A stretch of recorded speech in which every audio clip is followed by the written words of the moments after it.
Salut tout le monde, bienvenue sur En roue libre, la chaîne où on teste tout un tas de voitures avec des coffres plus ou moins grands et des couleurs plus ou moins rouges. Aujourd'hui, je pars en reportage. J'ai une tonne de matos, donc je me suis dit tiens, je vais demander à mes copains de BMW de me prêter un grand break. Et ils m'ont dit en fait, on est désolé, mais les gros breaks ils sont plus dispo. Par contre, on a ça. Ouais, monsieur, dame, c'est la toute dernière M4 compétition. Et il paraît que la M4 compétition est une voiture à la fois folle dingo puisqu'elle fait 510 chevaux, mais aussi polyvalente avec un coffre de 440 litres. Et bien donc, je vais vous prendre au mot, messieurs, dames de BMW. Est-ce qu'on peut faire rentrer ça là? Mais je pense que oui, mais on va rajouter une petite difficulté si vous le permettez. Le sac de golf, monsieur, dame. Bah ouais, tant qu'à faire, on va jouer au golf aussi. Avant de tenter le premier défi ultime qui va être de charger tout ce bordel là-dedans, on va quand même faire un tour de cette bombe absolue qui est la toute dernière M4. Donc la M4, vous le savez, c'est la version coupée de la M3 en fait. C'est une M3 coupée classique. La M3, c'est réservé à la berline, la M4, c'est le coupé. Bon voilà, ça a été beaucoup décrié ça, là. Cette grosse calandre, ces gros naseaux là. Tout le monde disait oui machin, c'est pas beau, nanana. Moi je trouve ça fantasmagoriquement génialissime. Il y a un espèce de cassage de code habituel. Vous voyez, avec ces petites ouïes latérales à l'horizontale et plus à la verticale, je trouve ça beaucoup plus esthétique, je trouve ça vraiment très chic.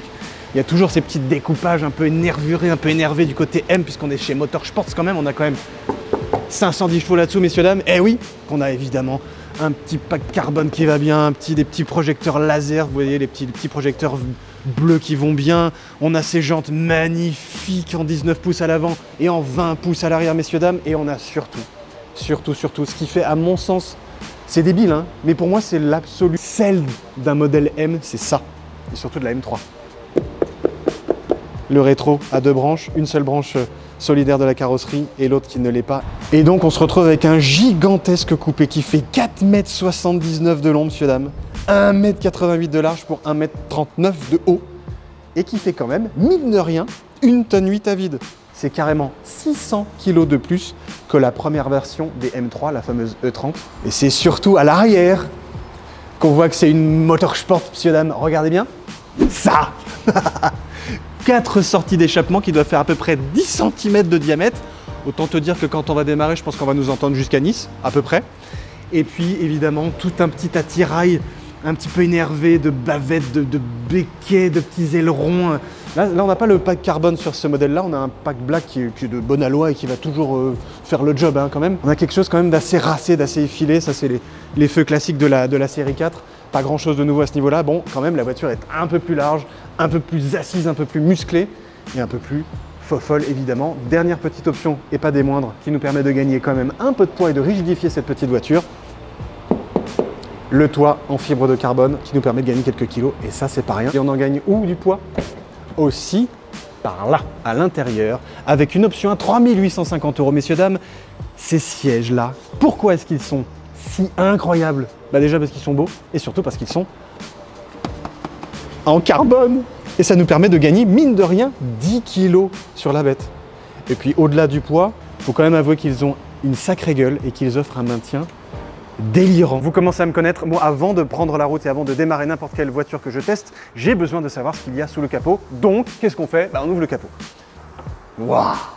Bon, comme d'habitude, on voit pas grand-chose, mais ce fameux 6 cylindres 3 litres biturbo qui équipe cette M4 compétition nous délivre quand même 510 chevaux et pas moins de 650 Nm de couple.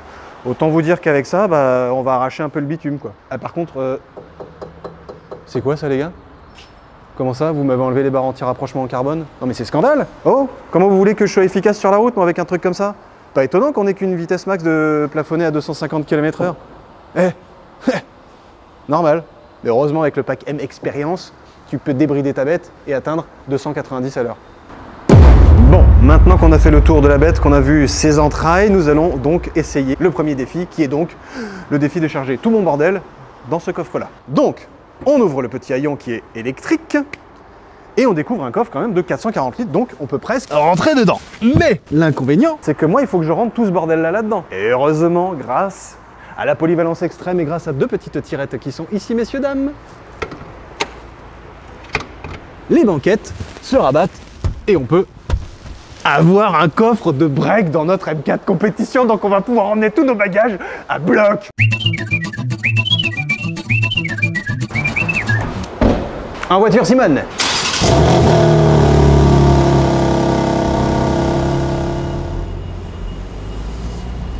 On n'aurait pas oublié un petit truc là par hasard? Bah si, s'abonner.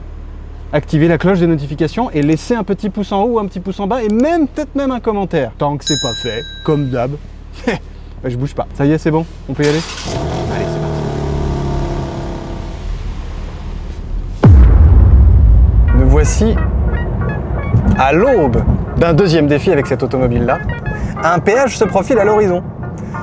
Et évidemment, puisqu'on est assez respectueux quand même des limitations de vitesse, le seul moment où on peut faire chanter le moteur, c'est quand on repart. Et ça, c'est un peu le défi avec cette voiture-là, c'est de ne pas avoir envie de déposer tout le monde au péage. Je vous promets rien, hein, mais il se pourrait éventuellement qu'à un moment, on dépose du monde.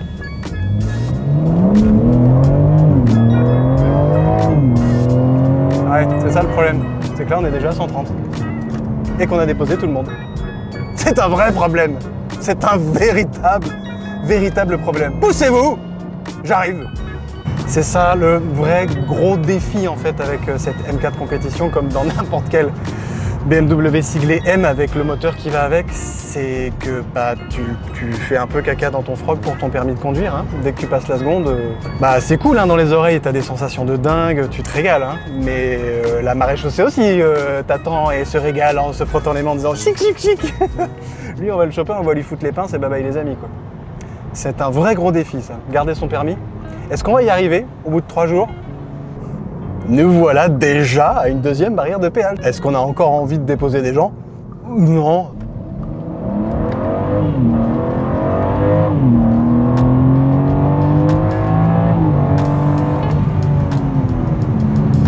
Et voilà, on a déposé tout le monde et on est en plus dans les limites autorisées par la loi.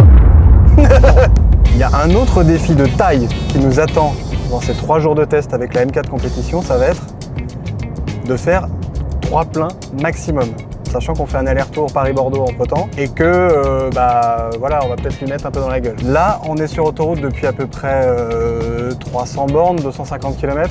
On a défoncé la moitié du plein déjà et on est à 10,6 litres de consommation. Donc si on ne veut pas avoir besoin d'un ravitailleur en vol, il va falloir qu'on soit assez efficient si on ne veut pas que les 510 chevaux de cette voiture nous demandent de passer un peu trop souvent à la pompe parce que sinon le porte-monnaie, bim, on va prendre cher dans notre partie. On vient d'avoir une première petite alerte. Rien de bien méchant, hein, il faut juste faire le plein. Ça tombe bien, dans 20 km on a une station, il nous reste 94 km d'autonomie, donc la jauge se déclenche en dessous des 100 km, t'imagines que il sait déjà que le moteur va te demander un peu, quoi, il consomme pas mal. On a fait quasiment que de l'autoroute depuis qu'on est parti ce matin de Paris, on a fait 436 km pour l'instant et on consomme 10,2 litres au 100, ce qui n'est pas non plus scandaleux pour une motorisation de ce type-là. Hein. Je rappelle qu'on a quand même 510 chevaux sous le capot et une voiture qui est censée être une voiture de sport, donc il gratte un peu tout le monde et en particulier au péage.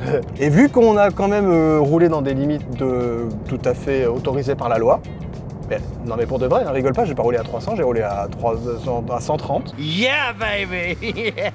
C'est pas une consommation scandaleuse, donc il va juste falloir quand même qu'on trouve une petite station, ce qui devrait pas tarder, et puis la première douloureuse va se faire sentir. Voilà. Allez, c'est parti pour normalement la première des 3 douloureuses de notre trajet. Samplon 98, hein, évidemment, faut pas déconner avec ce genre de moteur. Églou, églou, églou, églou, églou, églou, églou. On fait le plein, c'est passionnant, hein. C'est un truc que tu feras souvent quand tu as une voiture comme ça. Très souvent. Ce qui est compliqué quand tu viens de faire le plein et que tu as une M4 compétition dans les mains, c'est de ne pas faire ça.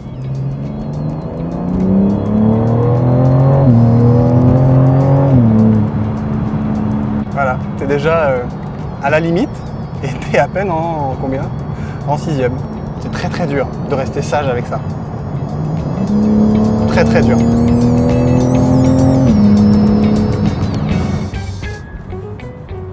Et alors il y a un truc que j'aimerais bien qu'on essaie d'analyser quand même. Parce que moi on m'a dit, oui la M4 compétition elle est polyvalente. Pour moi c'est quand même une voiture de circuit quasiment. Hein. Enfin quand tu as 510 chevaux, tu te dis pas que tu vas faire 500 bornes dans un confort relativement acceptable. Et bah en fait si. Le seul truc qui est un petit peu raide vraiment, ce sont les baquets. Encore une fois, c'est une option pour alléger la voiture et la donner un petit côté un peu plus sportif qu'elle ne l'est déjà. C'est ce côté un petit peu raidillon qui peut être à la longue un peu dur. Mais à part ça, je trouve pas le tarage des suspensions, même en mode normal, si... Bah, évidemment, cette voiture un peu, elle est raide, hein, mais bon.